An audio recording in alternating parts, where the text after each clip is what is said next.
And then on the far side of the spectrum, you have um, the white hats. You have the Earth Alliance exposing the cabal, taking down the cabal publicly, where they do again come back into power, Mr. T and JFK Jr., and they expose all the evil, all the corruption, everything that's been going on for thousands of years, going back to Babylon, because this isn't something new. This globalization programs have been happening for thousands of years. They just kind of change their names around, and the agenda is still the same. Same bloodlines, same families, Mm. um, and so depending on where people are vibrating, there is going to be a split where the good people are going to be actually part of the positive timeline where Trump comes back, JFK Jr., and they restore not only the republic, but with um, but the entire planet becomes you could say restore as a result of that. So depending on where people are vibrating, depending on where they're putting their focus, that's going to determine in which Earth parallel reality they end up in.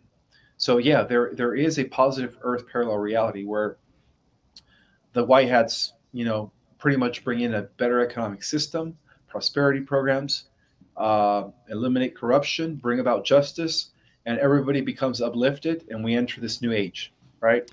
And then there's the negative timeline, but right now they're coexisting. They're coexisting, unfortunately. So that's an interesting point, and I just want to get some clarification. If we go down an alternate pathway, are you saying that we all live under a Trump JFK Jr. resurrection new pathway, and that's what happens as a result, perhaps, of an election or a discovery or something, and that's what you mean by an alternate reality? Absolutely, because it's all happening at the same. It's anything is possible. Yes. Yep. So that Earth reality where Trump and JFK and the Earth Alliance pretty much come into power for the Yep. benefit of humanity is happening. And then there's another parallel Earth or another alternative Earth where you know Brandon gets another 4 years, unfortunately, and brings about a world government by 2030. Mm. And we don't want to be in that timeline. And how do you choose the timelines? Okay, through our thoughts and our emotions. Where are you constantly putting your attention, your focus on a daily basis? Are you mindful throughout the day?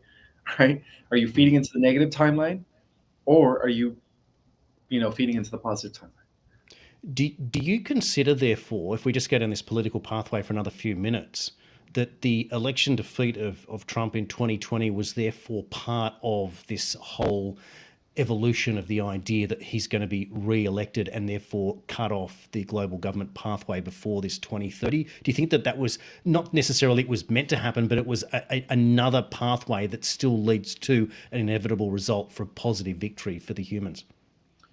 Yes, yes. You have to start thinking of everything as a chess game, and Mm, from mm, third dimensional perspective, um, you have, yes, of course, they did that because Trump is a time traveler. I don't know if you know his connections with Nicholas Tesla, well, his uncle's connections, but they've yes. been time traveling for quite some time. That's why JFK Jr. faked his death. He never boarded the plane.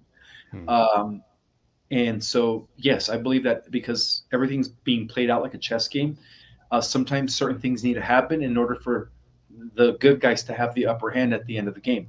And overall, understand that from higher dimensions, everything's being orchestrated as well.